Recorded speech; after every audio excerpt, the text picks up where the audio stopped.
میدان بالکل صاف تھا، مگر جاوید کا خیال تھا کہ میونسپل کمیٹی کی لالٹین جو دیوار میں ٹنگی ہے اس کو گھور رہی ہے۔ بار بار وہ اس چوڑے صحن کو جس پر نانک شاہی اینٹوں کا اونچا نیچا فرش بنا ہوا تھا طے کر کے اس نکڑ والے مکان تک پہنچنے کا ارادہ کرتا جو دوسری عمارتوں سے بالکل الگ تھلگ تھا، مگر یہ لالٹین جو مصنوعی آنکھ کی طرح ہر طرف ٹک ٹکی باندھے دیکھ رہی تھی اس کے ارادے کو متزلزل کر دیتی اور وہ اس بڑی موری کے اس طرف ہٹ جاتا جس کو باندھ کر وہ صحن کو چند قدموں میں طے کر سکتا تھا، صرف چند قدموں میں۔ جاوید کا گھر اس جگہ سے کافی دور تھا، مگر یہ فاصلہ بڑی تیزی سے طے کر کے یہاں پہنچ گیا تھا۔ اس کے خیالات کی رفتار اس کے قدموں کی رفتار سے زیادہ تیز تھی۔ راستے میں اس نے بہت سی چیزوں پر غور کیا۔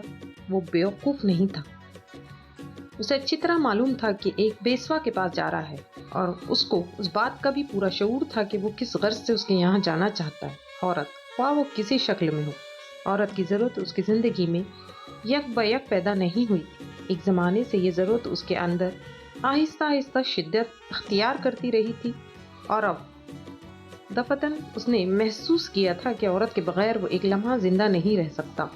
عورت اس کو ضرور ملنی چاہیے، ایسی عورت جس کی ران پر خولے سے تماشا مار کر وہ اس کی آواز سن سکے، ایسی عورت جس سے وہ واحیات قسم کی گفتگو کر سکے۔ جاوید پڑھا لکھا ہوشمند آدمی تھا، ہر بات کی اونچ نیچ سمجھتا تھا، مگر اس معاملے میں مزید غور و فکر کرنے کے لیے تیار نہیں تھا۔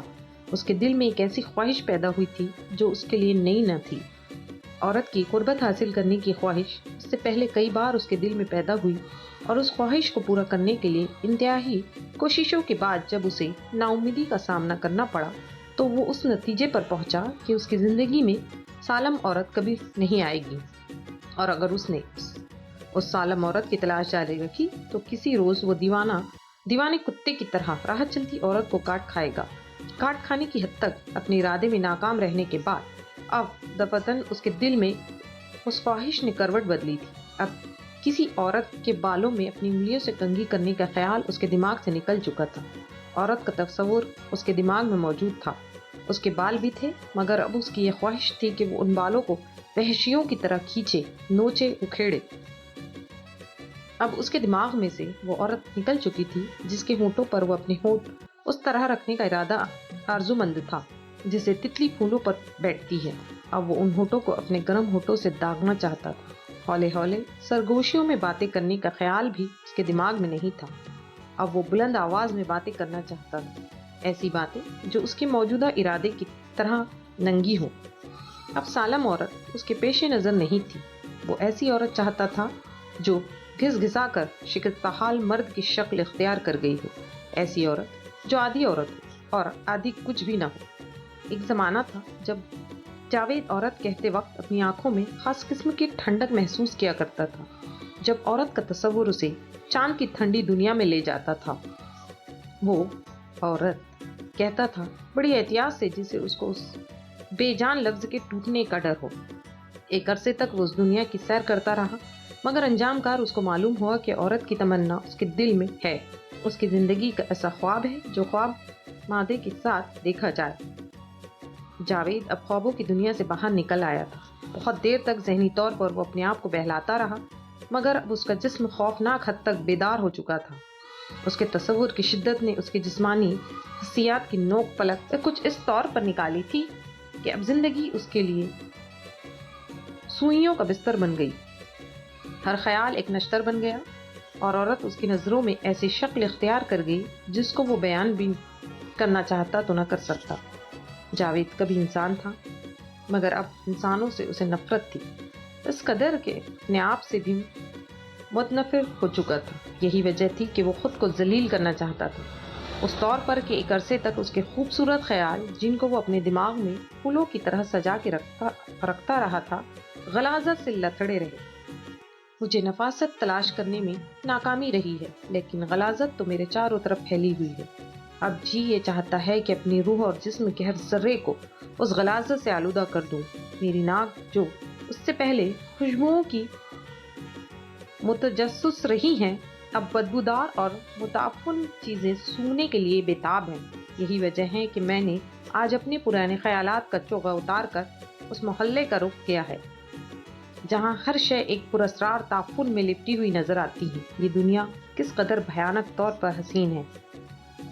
نانک شاہی اینٹوں کا ناہموار فرش اس کے سامنے تھا۔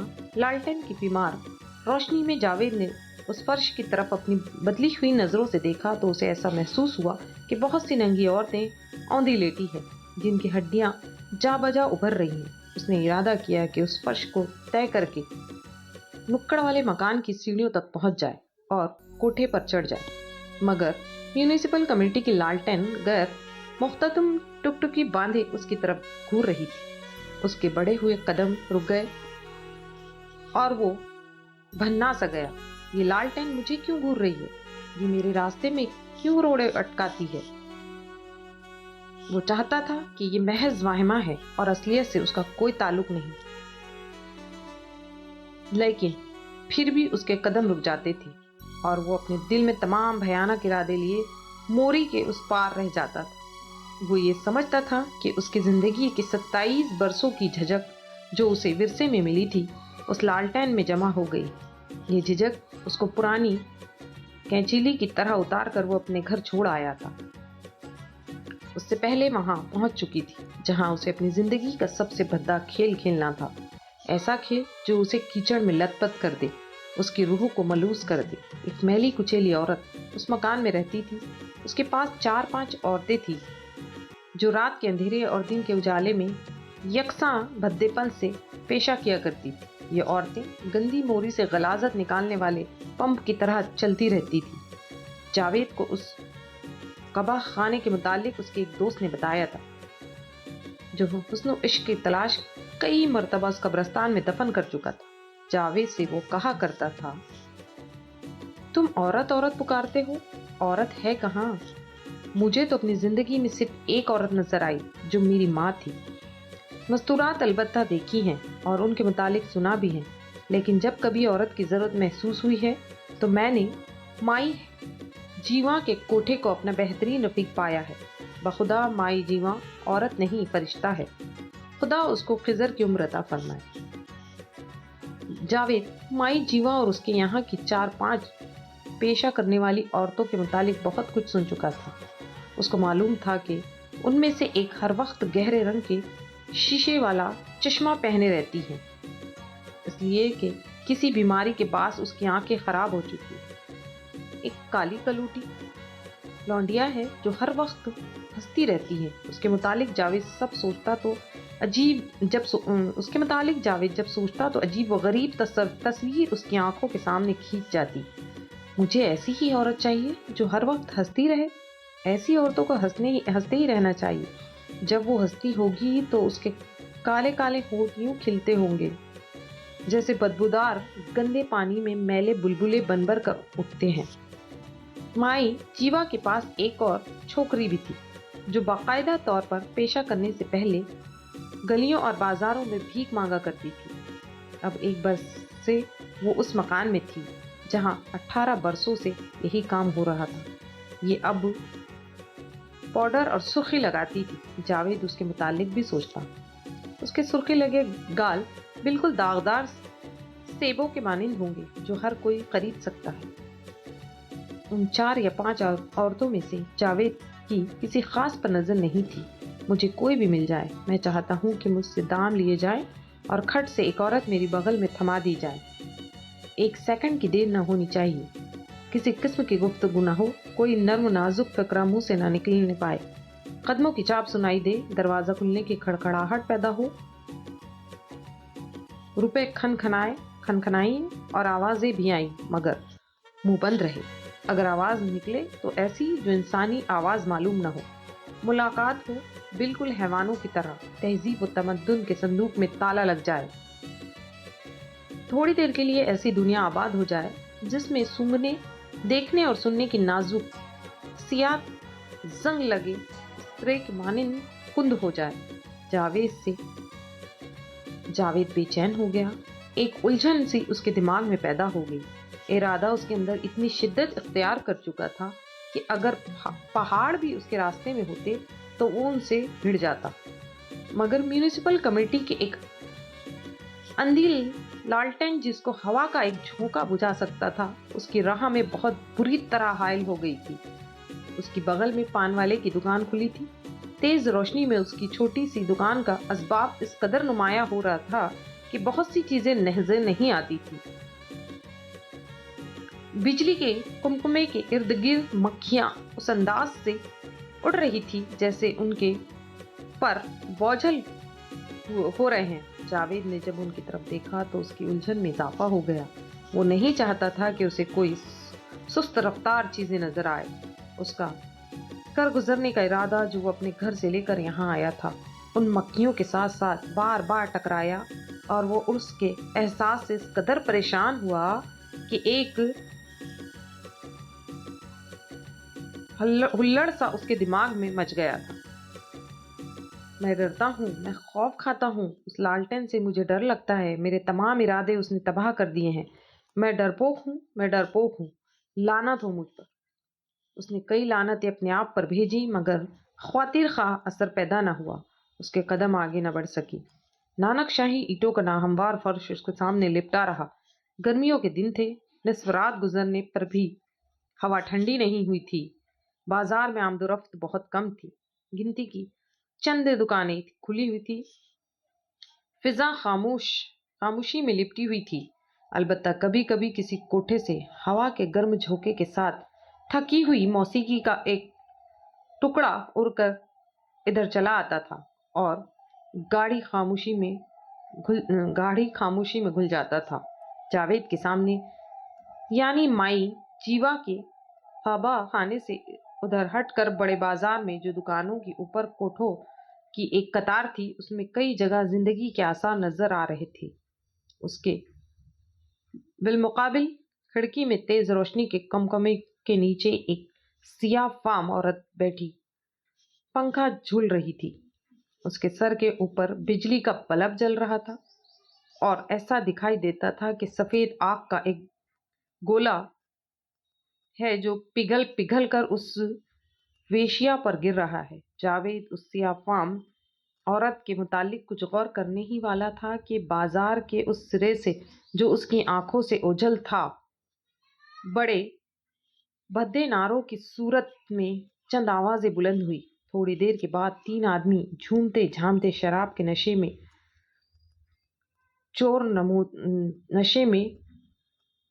چور نمودار ہوئے۔ تینوں کے تینوں سیاہ فام عورت کے کوٹھے کے نیچے پہنچ کر کھڑے ہو گئے اور جاوید کے کانوں نے ایسی واہیات باتیں سنی کہ اس کے تمام ارادے اس کے اندر سمٹ کر رہ گئے۔ ایک شرابی نے جس کے قدم بہت زیادہ لڑکھڑا رہے تھے اپنی مونچھوں بھرے ہونٹوں سے بڑی بھدی آواز کے ساتھ ایک بوسہ نوچ کر اس کالی ویشیا کی طرف اچھالا اور ایک ایسا فقرہ کسا کہ جاوید کی ساری ہمت پست ہو گئی۔ کوٹھے پر برقی لیمپ کی روشنی میں اس سیاہ فام عورت کے ہونٹ ایک آبنوسی نے وا کیے اور اس نے شرابی کے فقرے کا جواب یوں دیا جیسے ٹوکری بھر کوڑا نیچے پھینک دیا ہے۔ نیچے غیر مربوط کہو کا ایک فوارہ سا چھوٹ پڑا اور جاوید کے دیکھتے دیکھتے وہ تینوں شرابی کوٹھے پر چڑھے۔ تھوڑی دیر کے بعد وہ نشست جہاں وہ کالی ویشیا بیٹھی تھی خالی ہو گئی۔ جاوید اپنے آپ سے اور زیادہ متنفر ہو گیا۔ تم کیا ہو؟ میں پوچھتا ہوں آخر تم کیا ہو؟ نہ تم یہ ہو نہ وہ ہو، نہ تم انسان ہو نہ حیوان۔ تمہاری ذہانت و ذکاوت آج سب دھری کی دھری رہ گئی ہے۔ تین شرابی آتے ہیں، تمہاری طرح ان کے دل میں ارادہ نہیں ہوتا، لیکن بے دھڑک اس ویشیا سے واہیات باتیں کرتے ہیں اور ہنستے کہکہے لگاتے کوٹھے پر چڑھ جاتے ہیں گویا پتنگ اڑانے جا رہے ہیں۔ اور تم جو کہ اچھی طرح سمجھتے ہو کہ تمہیں کیا کرنا ہے، یوں بیوقوفوں کی طرح بیچ بازار میں کھڑے ہو اور ایک بے جان لالٹین سے خوف کھا رہے ہو۔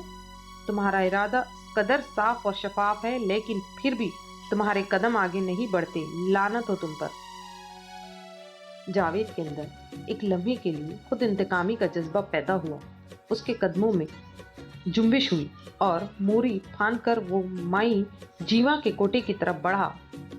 قریب تھا کہ وہ لپک کر سیڑھیوں کے پاس پہنچ جائے کہ اوپر سے ایک آدمی اترا۔ جاوید پیچھے ہٹ گیا۔ غیر ارادی طور پر اس نے اپنے آپ کو چھپانے کی کوشش بھی کی، لیکن کوٹھے پر سے نیچے آنے والے آدمی نے اس کی طرف کوئی توجہ نہ دی۔ اس آدمی نے اپنا ململ کا کرتا اتار کر کاندھے پر دھرا تھا اور داہنی کلائی میں موتیے کے پھولوں کا مسلا ہوا ہار لپٹا تھا۔ اس کا بدن پسینے سے شرابور ہو رہا تھا۔ جاوید کے وجود سے بے خبر وہ اپنے تہمت کو دونوں ہاتھوں سے گھٹنوں تک اونچا کیے نانک شاہی اینٹوں کا اونچا نیچا فرش طے کر کے موری کے اس پار چلا گیا، اور جاوید نے سوچنا شروع کیا کہ اس آدمی نے اس کی طرف کیوں نہیں دیکھا۔ اس دوران میں اس نے لالٹین کی طرف دیکھا تو وہ اسے یہ کہتی معلوم ہوئی، تم کبھی اپنے مقصد میں کامیاب نہیں ہو سکتے، اس لیے کہ تم ڈرپوک ہو۔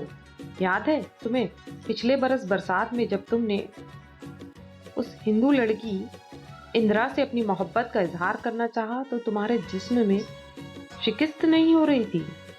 کیسے کیسے بھیانک خیال تمہارے دماغ میں پیدا ہوئے تھے؟ یاد ہے تم نے ہندو مسلم فساد کے متعلق بھی سوچا تھا اور ڈر گئے تھے؟ اس لڑکی کو تم نے اس ڈر کے مارے بھلا دیا، اور حمیدہ سے تم اس لیے محبت نہ کر سکے کہ وہ تمہاری رشتہ دار تھی، اور تمہیں اس بات کا خوف تھا کہ تمہاری محبت کو غلط نظروں سے دیکھا جائے گا۔ کیسے کیسے وہم تمہارے اوپر ان دنوں مسلط تھے، اور پھر تم نے بلقیس سے محبت کرنا چاہی، مگر اس کو صرف ایک بار دیکھ کر تمہارے سب ارادے غائب ہو گئے، اور تمہارا دل ویسے کا ویسا بنجر رہا۔ کیا تمہیں اس بات کا احساس نہیں کہ ہر بار تم نے اپنے بے لوث محبت کو آپ ہی شک کی نظروں سے دیکھا ہے؟ تمہیں اس بات کا کبھی پوری طرح یقین نہیں آیا کہ تمہاری محبت ٹھیک فطری حالت میں ہے؟ تم ہمیشہ ڈرتے ہو، اس وقت بھی تم خائف ہو۔ یہاں گھریلو عورتوں کا اور لڑکیوں کا سوال نہیں، ہندو مسلم فساد کا بھی اس جگہ کوئی خدشہ نہیں، لیکن اس کے باوجود تم کبھی اس کوٹھے پر نہیں جا سکو گے۔ میں دیکھوں گی تم کس طرح اوپر جاتے ہو۔ جاوید کی رہی سہی ہمت بھی پست ہو گئی۔ اس نے محسوس کیا کہ وہ واقعی پرلے حد درجے کا ڈرپوک ہے۔ بیتے ہوئے واقعات کی تیز بو میں رکھی ہوئی کتاب کے اوراق کی طرح اس کے دماغ میں دیر تک پھڑپھڑاتے رہے، اور پہلی مرتبہ اس کو اس بات کا بڑی شدت کے ساتھ احساس ہوا کہ اس کے وجود کی بنیادوں میں ایک ایسی جھجک بیٹھی ہوئی ہے جس نے اسے قابل رحم حد تک ڈرپوک بنا دیا ہے۔ سامنے سیڑھیوں سے کسی کے اترنے کی آواز آئی تو جاوید اپنے خیالات سے چونک پڑا۔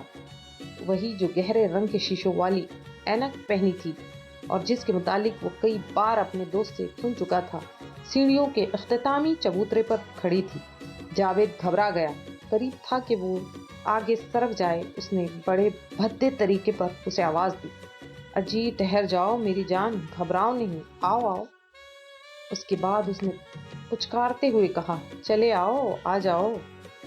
یہ سن کر جاوید کو ایسا محسوس ہوا کہ اگر وہ کچھ دیر وہاں ٹھہرا تو اس کی پیٹھ میں دم اگائے گی جو ویشیا کے پچکارنے پر ہلنا شروع کر دے گی۔ اس احساس سمیت اس نے چبوترے کی طرف گھبرائی ہوئی نظروں سے دیکھا۔ مائی جیواں کے قہبے خانے کے اس اینک چڑھی لونڈیا نے کچھ اس طرح اپنے بالائی جسم کو حرکت دی کہ جاوید کے تمام ارادے پکے ہوئے بیروں کی مانند جھڑ گئے۔ اس نے پھر پچکارا، او میری جان، اب آ بھی جاؤ۔ جاوید اٹھ بھاگا۔ موری پھاند کر جب وہ بازار میں پہنچا تو اس نے ایک ایسے کہکہے کی آواز سنی جو خطرناک طور پر بھیانک تھا۔ وہ کانپ اٹھا۔ جب وہ اپنے گھر کے پاس پہنچا تو اس کے خیالات کے ہجوم میں سے دفعتاً ایک خیال رینگ کر آگے بڑھا جس نے اس کو تسکین دی، جاوید تم ایک بہت بڑے گناہ سے بچ گئے، خدا کا شکر بجا لاؤ۔